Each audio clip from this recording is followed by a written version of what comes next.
Hello, welcome back to my studio. In today's video, what I want to do is show you how to create atmospheric perspective using only a modified Zorn palette.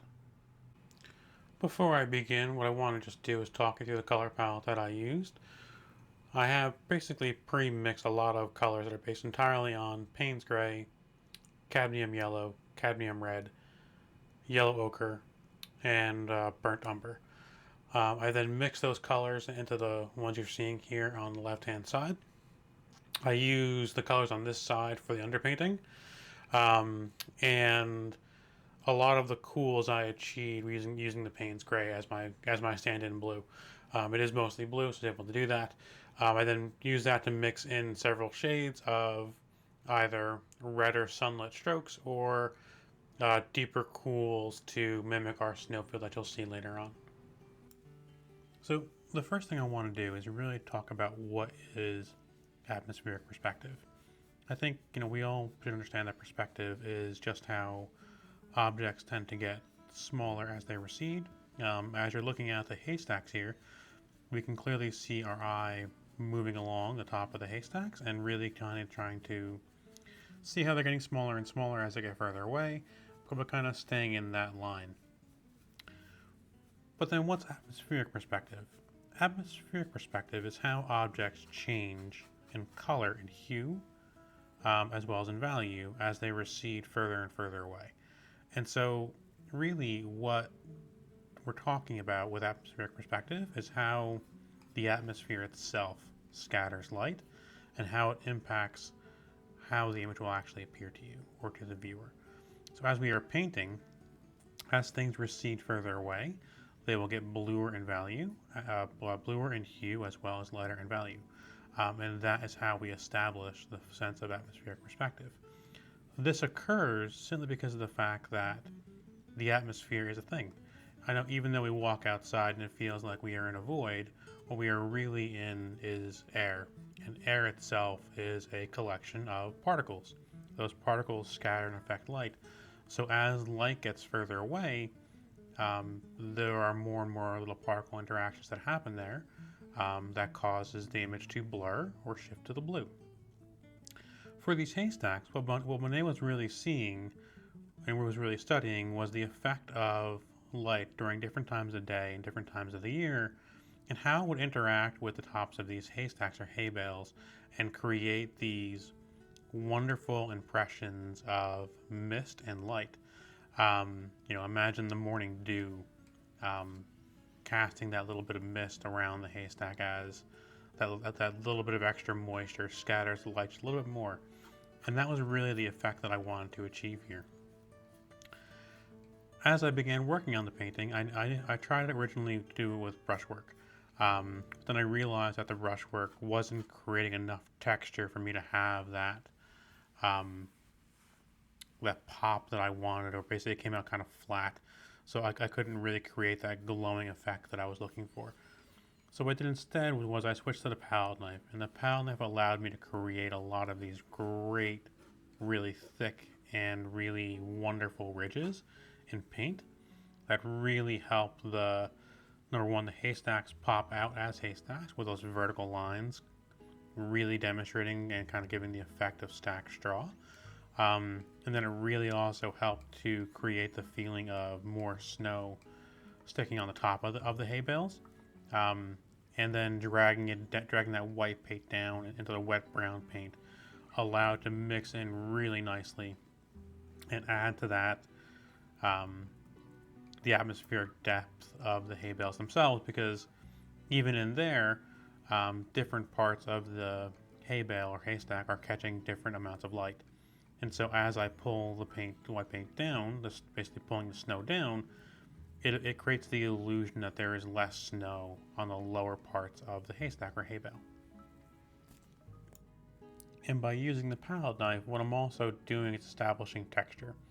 And that textured perspective will then further trick the eye, because it's going to allow the eye to see less details as objects shift further away, giving us that initial bump of visual perspective.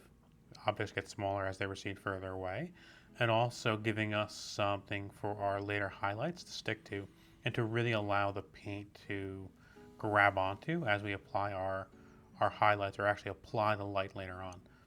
And what I'm envisioning here is very, very thick paint to establish the solidity of the objects, and then a very light scumbling of paint to add highlights later on and to actually act as our light.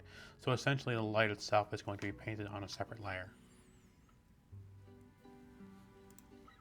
And as I apply more and more paint here, what I'm trying to also do is to establish some different shades of white in the snow. The snow itself is going to reflect light, so it's an object that is going to really push a lot of light back to the user, back to the viewer, and that viewer will then interpret that as part of the glow. What I was thinking was that that would be sufficient for me to kind of create the effect of light that I was looking for. But in the end, it wasn't really quite right, because that was still very static and very tactile, very aerial, whereas what I was looking for to create was a much more atmospheric effect of, those light dust particles or those light water particles of a frost, of a very frozen dawn morning in a farm field.